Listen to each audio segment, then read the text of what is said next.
devices on mute throughout the press conference.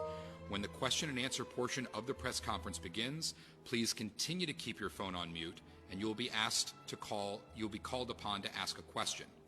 You will be called on by news outlet, and you'll be able to ask the governor and the participants a question. We're joined today by Department of Correction Commissioner Roland Cook and by Chief of Staff Paul Mounds.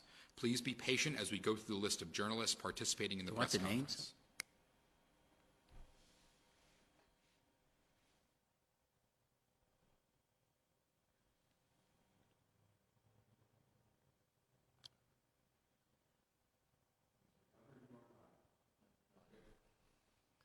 All right, good afternoon, everybody, and welcome to our first virtual press briefing.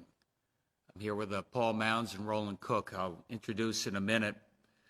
Just to give you our briefing, first of all, in terms of where we are in the numbers. Another 1,200 people tested positive out of 3,400 tests.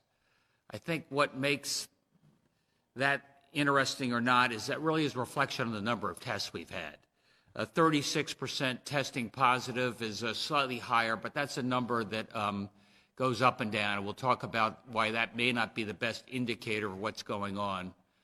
I think of real interest to me as I look at hospitalization. You see 79 people hospitalized. That's a number, again, that's going up not exponentially, but going up on a linear basis, which is, I think, good news.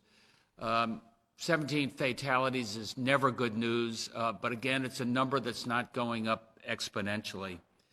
And what that means is it gives us capacity to plan. And this is following what our modeling has been. And I start with our healthcare system. Our healthcare system is bending, but it's not breaking. And that's because we did built-in capacity in terms of everything we're trying to do. And that capacity, as I've described in terms of other, in other briefings, in terms of beds, in terms of people, in terms of ICU, we're planning accordingly for what we've got to do. And this linear allows us to plan even more. I'll tell you that the capacity is important in terms of a lot of our other functions that we're performing, as a state as well. We talked about nursing homes over the last couple days.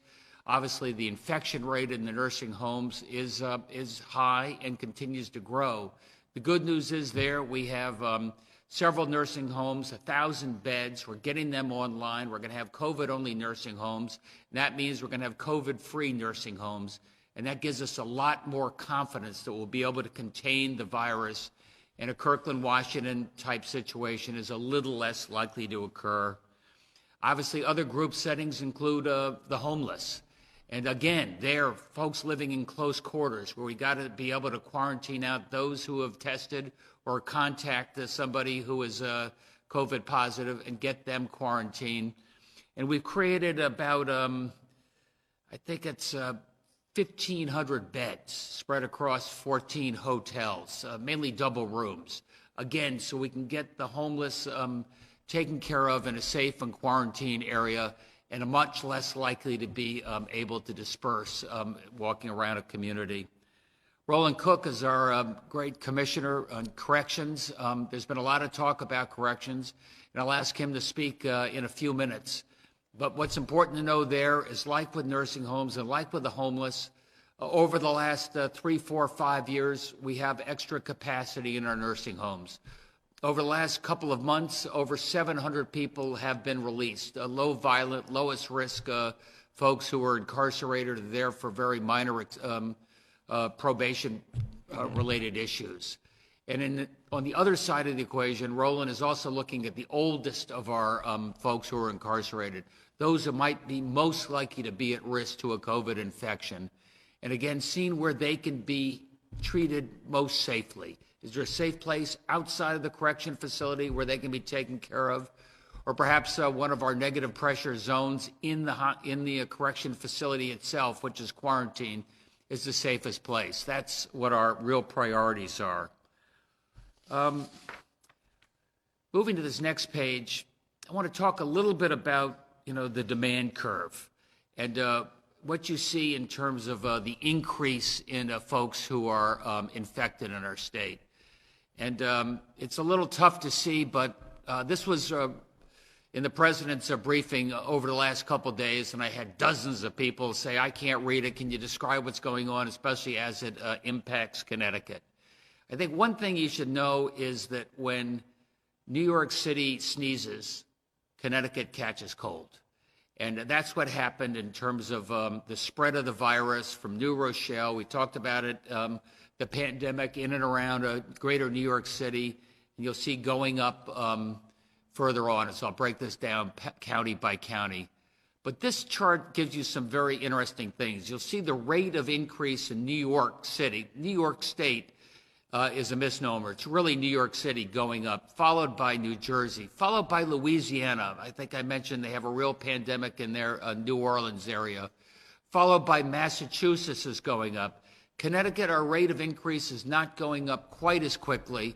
And there may be a variety of reasons for that, one of which is social distancing, another which may be we may be just a little less dense than downtown New Orleans and New York City, and that advantages our efforts at social distancing. The rest of the chart, you can see other states, all the way down to Vermont and Colorado and Illinois. But I think that gives you a little bit of sense that our social distancing may be having a positive impact. Next slide, please. Just for those of you like me who maybe had a hard time reading the an-hour print, we've broken this down a little bit more just in terms of 5 states that are most impacted. And obviously, again, you can see New York and New Jersey. You can see Connecticut versus Washington State. That's interesting, where Washington State got into this, let's say, a couple weeks sooner than Connecticut, and it could be that they are flattening out. It could be they have really exceptional social distancing.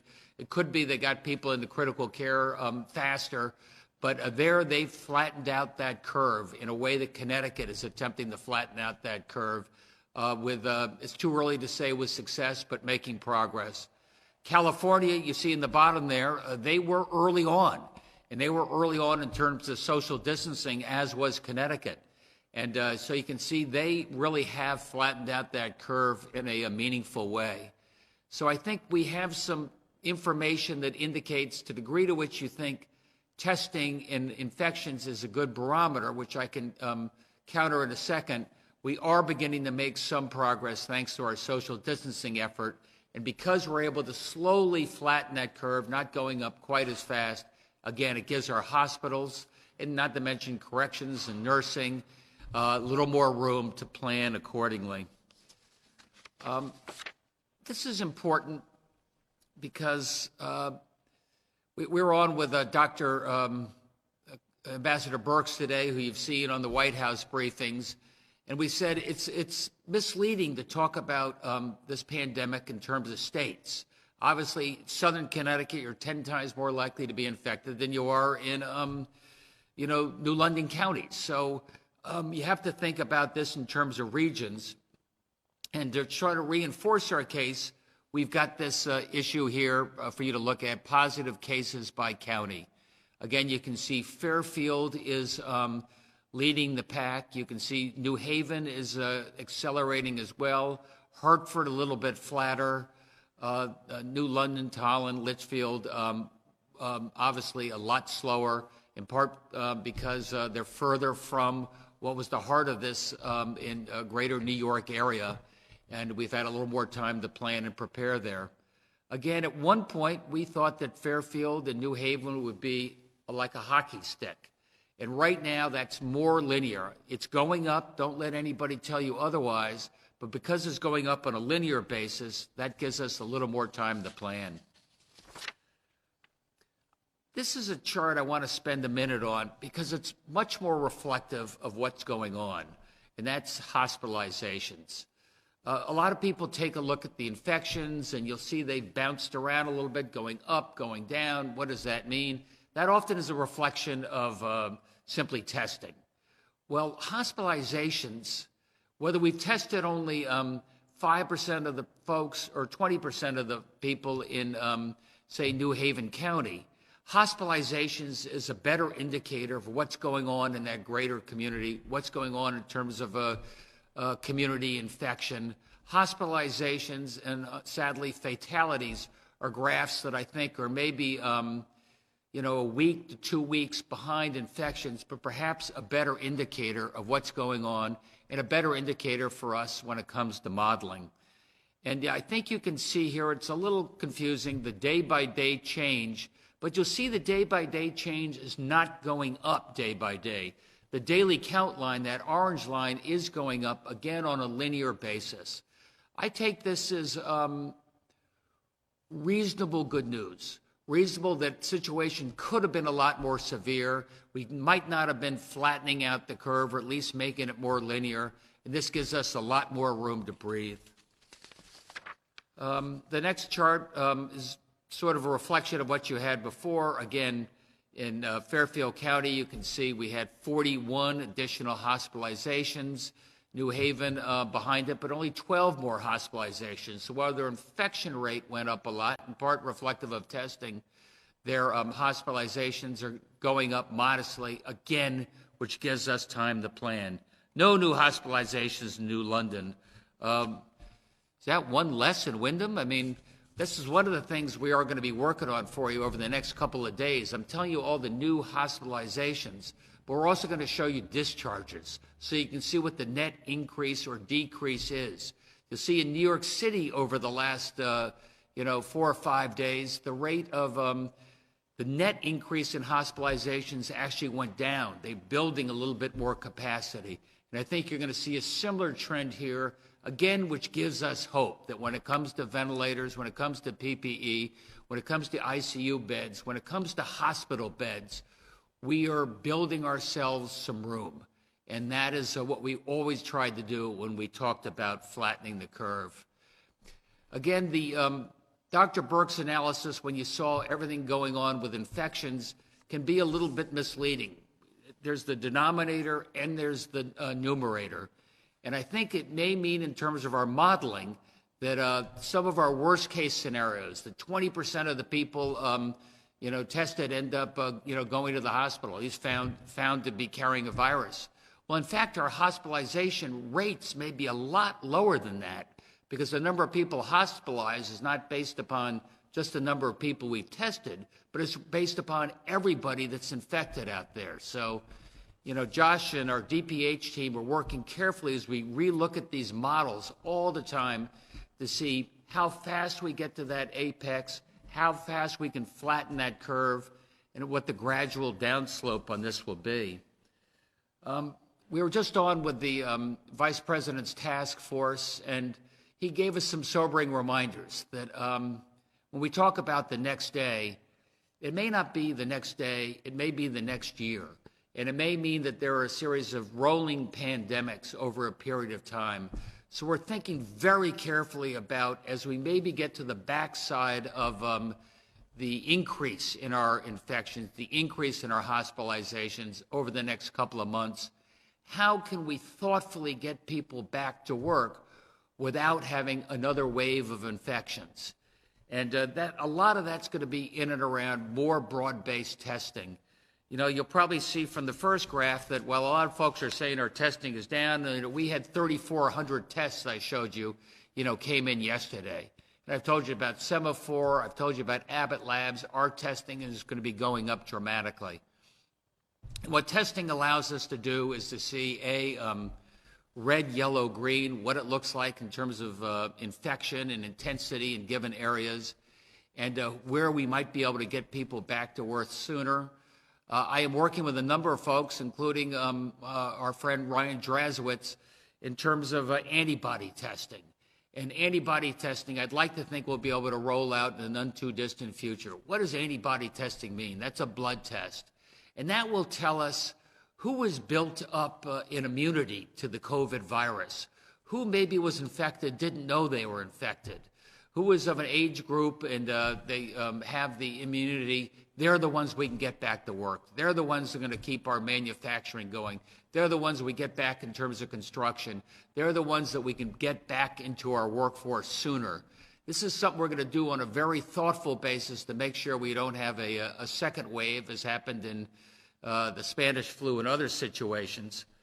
And this is something I talked about with Dr. Fauci just a few days ago. We're trying to get insight from the federal government as well in terms of what we can do in terms of antibody testing and how we can accelerate so we know what people can do when.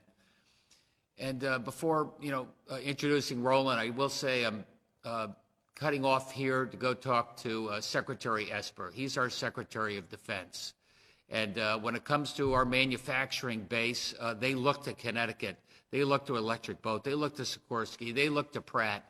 And Electric Boat has had, a half dozen infections there on their plant floor, as well as the CEO. So we work closely with Defense as well as others in the federal government. We tell Secretary Esper, look, when it comes to masks, when it comes to testing protocol, other ways, when it comes to fever thermometers, we need your help.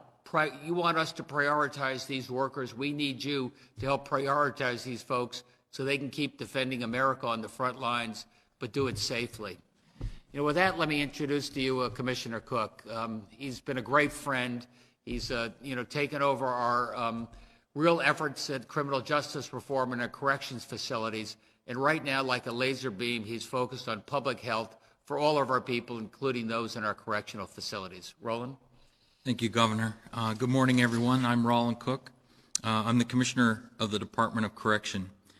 I want to take just a minute to describe COVID-19 response efforts that are underway at all of the state's 14 correctional facilities.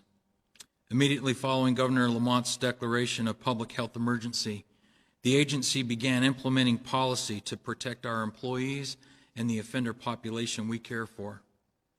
These efforts include ongoing cleaning and disinfecting on all 3 shifts, basically constantly going on, modified operational plans at all facilities, suspension of all social visits, 14-day isolation policy for new intakes at all jails across the state, limiting non-essential inter-facility transfers, taking temperatures of all staff at each facility entrance, making masks available to all staff and the offender population. To minimize the impact of these necessary restrictions, we've also provided 2 free phone calls per week to the offender population and currently in discussions to expand those. We've suspended the copay obligations associated with medical services. We've enhanced the menu for the meal cycles. We've maintained laundry and commissary services. Simultaneous to these operational efforts, we've continued with discretionary releases, which include placing people in halfway houses and returning people to their homes with a sponsor under the supervision of an agency parole officer. Prior to any staff or offender COVID-19 cases, my direction was clear. Review all eligible and suitable low-risk offenders for release without circumventing routine protocols that support public safety as swiftly as possible, and add a layer of review that will prioritize offenders considered high risk per the CDC guidelines. In addition, we are collaborating with the judicial branch to analyze the pretrial population and sending information to the Board of Pardons and Parole for the review of candidates for compassionate and medical parole. I would not classify our efforts as a mass release. However, the early focused attention on releases is evident. As of this afternoon, our overall population count has dropped by 727 since the 1st of March, the onset of COVID-19. This is the largest one-month reduction in the state's history. To further express the ongoing release efforts, on 3/26/2020, the overall population count dipped below 12,000 for the first time in 27 years, last witnessed on 5/1 of 1993. Today's count is down to 11,713 and dropping. We have our entire reentry unit working on the complexities involved with leaving a prison during a pandemic to ensure that they have appropriate supports. We will not approve discretionary release for anyone under my statutory authority without a home plan.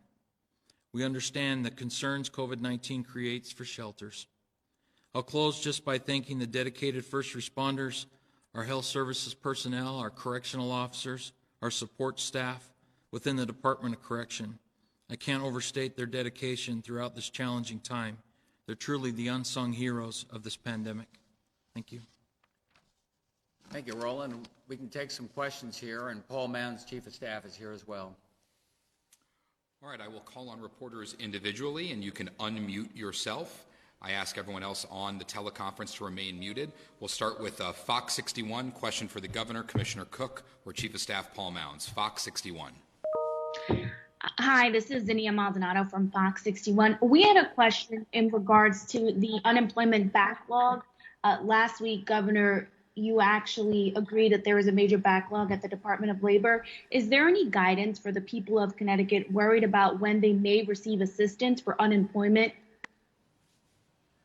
Yeah, the guidance is the number of applications for unemployment compensation went up about 20 times compared to anything that's ever happened in a comparable period during a recession. 20 times. And Kirk Westby and his team at Department of Labor are focusing like a laser beam on this, but that's not good enough. We're throwing people at this. We're trying to do better to get that backlog down. And Kurt and his team are working on a technical fix that I hope we'll be able to announce in the next few days, so we'll be able to get those checks out in short order. I'm sorry you have to bear with us. As you know before, everything is retroactive, so nobody's, just because we're slower in getting those checks out to you, which you deserve, you are going to get the full amount that you're due. Is there any guidance for people worried about when they may receive, any guidance for people who are exhibiting symptoms, but their doctors are telling them there's no need to be tested for COVID-19? Right now, I would tell you, rely upon your doctor's best advice. And that's how it's been working. We are able to test more and more people. Our focus, our priorities are those who are there at the hospital. I told you we've been able to open up a number of beds, especially with the Abbott Lab 15-minute test. Our first responders are a real priority. Make sure they're safe going in and not infecting themselves or not infecting anybody else. And we're going to continue to widen that lens, but follow the dictates of your doctor. That's the best advice. Next question will be from Matthew Campbell, Channel 3 WFSB. Speaking about the tests, are the Abbott Lab tests here right now? We know that Rhode Islanders, they're rolling it out in conjunction with CBS. Where do we stand on those 15-minute tests? I certainly know we're doing them down in Stamford Hospital. I think other hospitals, as far as I know. Josh is nodding. And we've had a good relationship. We talked to Abbott Labs senior executives at the end of last week. Connecticut's going to be a priority, and I think you're going to see a lot more of these 15-minute tests, as I alluded to previously. In terms of the PPE and the hospital space, are we still staying ahead of this virus right now? Hi, Matt. This is Paul Mounds. I'm going to answer a little bit off of the last question, then we'll get into the PPE question. So later this week, we should be expecting some additional Abbott Lab testing devices to come to Connecticut. As the governor stated, we have already received one down in Stamford that is operational. The governor did make a call to high executives at Abbott to make that a priority.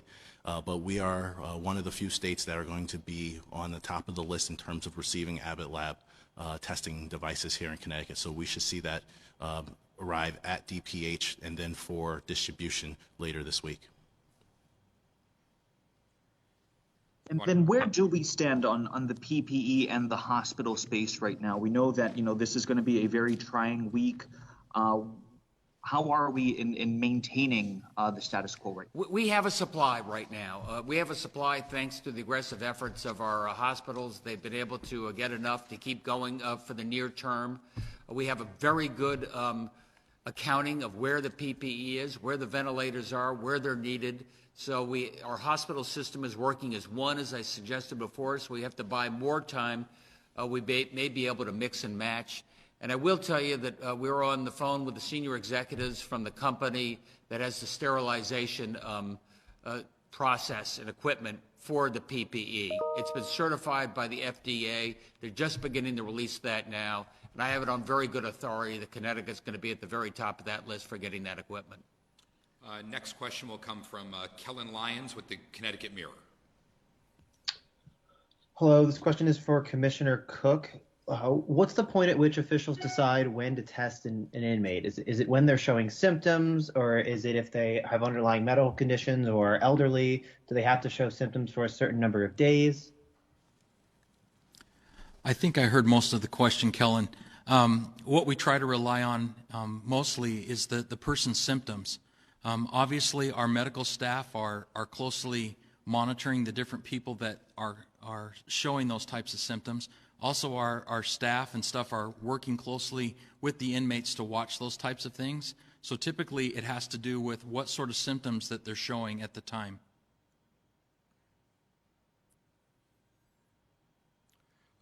Next question will be from Caitlin Krasselt of Hearst, Connecticut Media.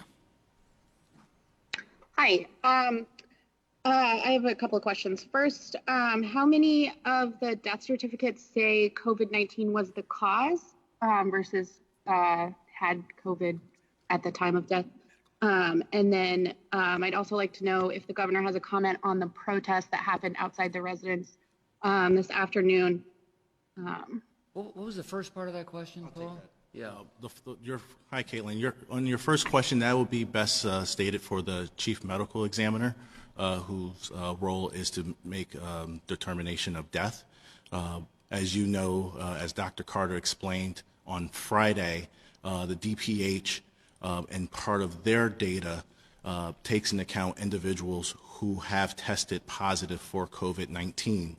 And then for those who have passed away, they do put that on their data list that an individual passed away who also had COVID-19. But in terms of death certificates, that question should be best stated for the Office of Chief Medical Examiner. And then your second question, again, please. Second question were the protesters out in front of the governor's residence, I think, involving our efforts with the corrections and the prisoners. My answer to that is give me a call. Let's talk about it. We don't need people outside protesting right now. I'm trying to keep groups less than 5. We got a public health emergency. But if you want to talk about it, you got my number. And for Commissioner Cook, do you know of the more than 700 released, how many of those were released early? How many of them were released early? I don't know the exact amount, but what I would tell you is that each one of these folks are screened and are already pre-approved to be released to the community. So exactly how many, I don't know that number. Okay.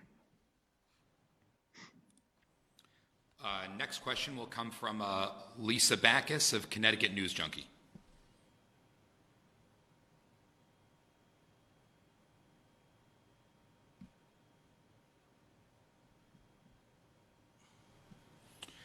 We'll next go to Patrick Scahill of Connecticut Public Radio.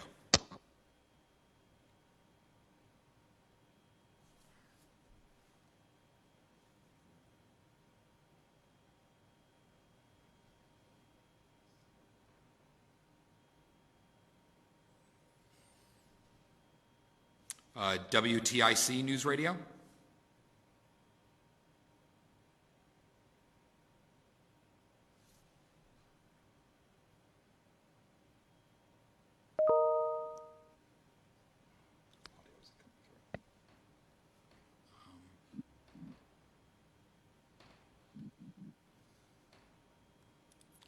Audio isn't coming through for some reason. We got through plenty.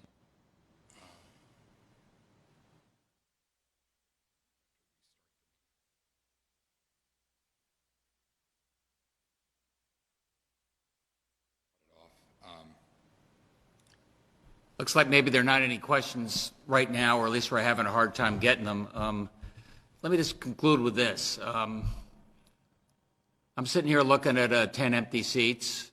A couple of folks doing media wearing the masks, and you know, we are going to be getting back to normal. This is sort of jarring for me as well, and you know, miss seeing you guys. Learn how to use Zoom. I'd like to see you on the screen too, and just urge each and every person watching, you know, remember your local media. Remember that online news. I mean, there's a little less advertising for some of those folks, and they can use a hand as well. Max, you're signaling. We ready to go? Let's see if we could try this again. For some reason, some of the audio wasn't coming through. Lisa Backus from CT News Junkie, you want to try asking a question? You may need to leave the Teams meeting and re-enter the meeting if your audio isn't working. Try one more. Alex Putterman from Hartford Current, maybe yours will work?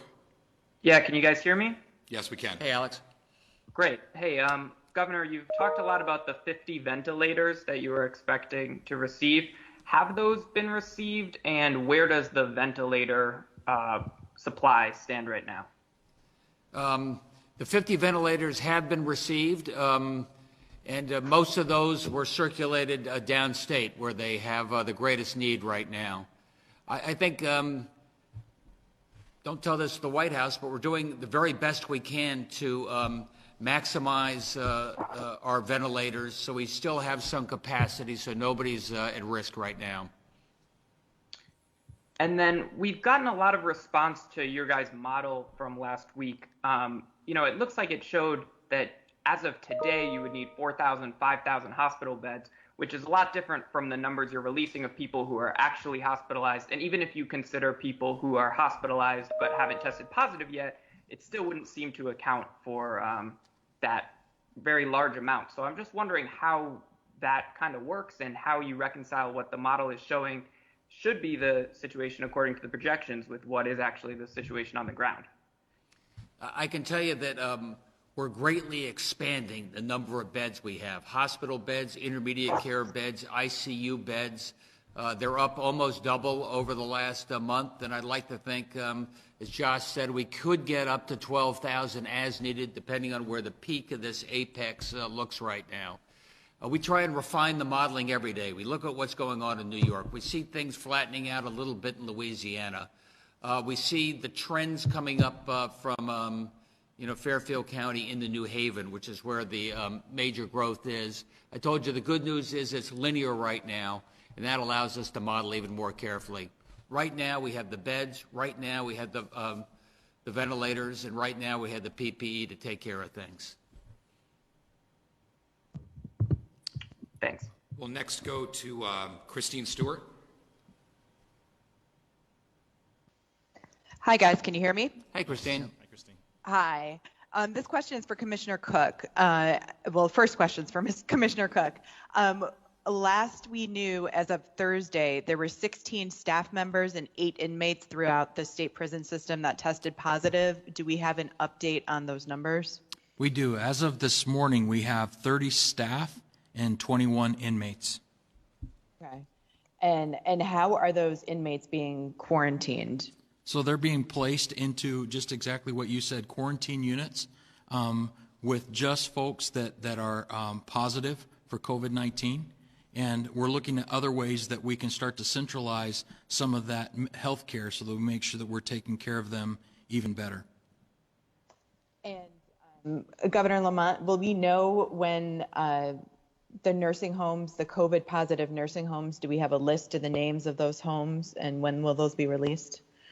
I think they'll be released as soon as we reach the final agreement with them, which I think is going to be any hour now. Okay. Next question will come from Sue Haig with the Associated Press. Hello, can you hear me? Yes. Hi, Sue. Yes, ma'am. Hi, Governor, how are you? Today, the White House began issuing reports saying what they've delivered to the states, and it specifically references the tri-state region as getting what the 3 states wanted, Connecticut, New York, and New Jersey. Is that true, and did they listen to you, or what do you, is it true, and do you think you had some sort of an impact? Well, I'm really happy that they're talking about the tri-state region, the New York metropolitan area, thinking about the hotspot not by state but by region. I'm from the Show Me State, like I said. We've gotten 50 ventilators, for which I'm very thankful. New York's gotten 4,000 ventilators, for which I'm very thankful for them. We're in this together, but we do need more support there. So we haven't gotten everything that we've wanted, have we, that you've requested? We'll put it this way, we put in an order for 1,500 ventilators. We've gotten 50, so we haven't gotten everything we wanted, no. And I had a quick other question. you were talking about the peaks, and you're saying it's going to be over a month away in New Haven. I guess how do you explain that? Is it because of the social distancing? It's been flattened out? No, I just think based upon what we've seen as the virus has come upstate through, starting off in Danbury, heading up to New Haven County, it looks like the peak in Fairfield County, maybe it's coming a little sooner. We'll find out, but it's probably a couple weeks away, and I think we anticipate that New Haven County would be a couple weeks after that. Okay, thank you. Next question will be for Paul Hughes of the Rep Am. Hi, Governor. Hey, Paul. Guys hear me? Yep. Yes, sir. Good. Okay. Hey, could you explain a little bit more about the plans for reporting discharges or resolved cases from hospitals? Because that's a number of other states are reporting, and it's certainly one that people here in Connecticut have been asking about. Yeah, that is a really good question, and we are going to have that, I'm told, by Wednesday, because it's interesting who's being admitted, but it's just as interesting who's being discharged. And 75% of the people that were admitted in the New York hospital have been discharged. It reminds you that people get better, not just the overwhelming majority of people, especially on the younger side, who maybe have flu-like symptoms and quarantine for 14 days at home, but even those people that end up in the ICU and end up in the hospital, the overwhelming majority of them get better. So we're going to have those numbers for you very soon. I hope Wednesday. Will that be by county or by hospital, town? I think we'll certainly have it by county. I'll see if we can get it by hospital. I don't know that. And as for the death certificates, I'm not quite sure why that number couldn't be compiled, since the Office of the Chief Medical Examiner is issuing the death certificates. Couldn't you just simply have them report that number and start reporting that number as well, as to have the number of confirmed deaths to COVID? Yeah, hi Paul. I think the earlier question was based upon how many confirmed deaths are from COVID, in which the Chief Medical Examiner is, of course, is the one who makes that determination. DPH and the Chief Medical Examiner have been working together to make sure that as we get farther in this crisis, the data is more in line. So that particular question that was asked of how many were COVID-related deaths, that's the reason why that question is best for the Chief Medical Examiner based upon their work. Oh, I understand that. I'm just saying that eventually the Chief Medical Examiner will issue death certificates determining patient A died of COVID, patient B did not. Mm-hmm. And they might be both included in the count by the Department of Public Health. I'm just questioning, why can't you get that confirmed death certificate from the medical examiner's office? Based upon your question, Paul, that will be happening thoroughly over time. Yes. Okay. All right. Thank you. We'll move on next to WTNH Channel 8, Bob Wilson. Good afternoon, Governor. I was wondering, maybe this is for Commissioner Cook. You've had a couple of correctional emergency response teams going in. You have correctional officers going in. There's not enough PPE for doctors on the front line. Is there enough PPE? Bob, can you move the microphone closer? It's very difficult to hear you. How about now? Is that better? That's better. All right. So with the lack of PPE in the emergency rooms and hospitals, there's not enough PPE to go around anywhere. How is the prison doing on that, protecting the correction officers, as well as you consider doing a COVID-19 facility? Would you have just one prison for COVID patients? Right, so I'll try to answer the first question. Yes, it's a challenge for us, and that's why I always try to make sure that when we talk about correctional staff, we're talking about them being first responders, because they are, and they're right in the middle of this. And we have been part of the team, as part of the Unified Command, and so we receive our share of the PPEs, and what we've done is we've distributed them across the state based on population and need. It would be great. I'm sure everyone in all the different hospitals and different places, everyone would love to have their own N95 and have as many as they possibly could. And I wish I could do that for my employees. But instead, we've had to put them in places and and then also provide barrier masks. So we've been making barrier masks as part of our enterprise department. So we're producing barrier masks that are not only for the inmate population, which we've given them to, but we've also provided those to our staff. The part that you're talking about, a centralized place, yes, that's in the works right now. We're trying to work through the logistics of that, but that's kind of the direction we're headed as well, so that we can put all of those that are COVID positive in one location, not just one location within a facility. I hope that answers your question. It does. Thank you. And finally, it'll be NBC Connecticut, Jamie Ratliff. Hi, Governor. What is the message to riders and also to Connecticut Transit bus operators who are concerned that their health is being put at risk? We're doing everything we can to protect the bus drivers. We're trying to get them the equipment they need, at least a cloth mask. We're trying to wash that down and clean it in antiseptic on a hourly basis. We need them to keep doing their jobs. We need them to keep doing their jobs because otherwise the healthcare workers can't get to work. And that's why they're heroes and first responders as well.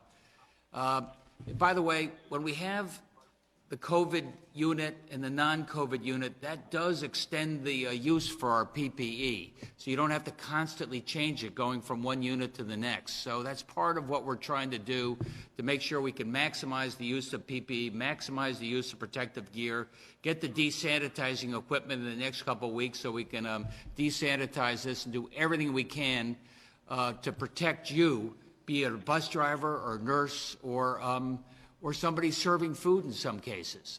And that's what we're trying to do every day. So, with that, let me thank you again for the updated news. It's not good news, but it's news that suggests that the social distancing may be beginning to work and that our hospitals are having a chance to at least plan and catch up for where we got to be. Thank you, everybody.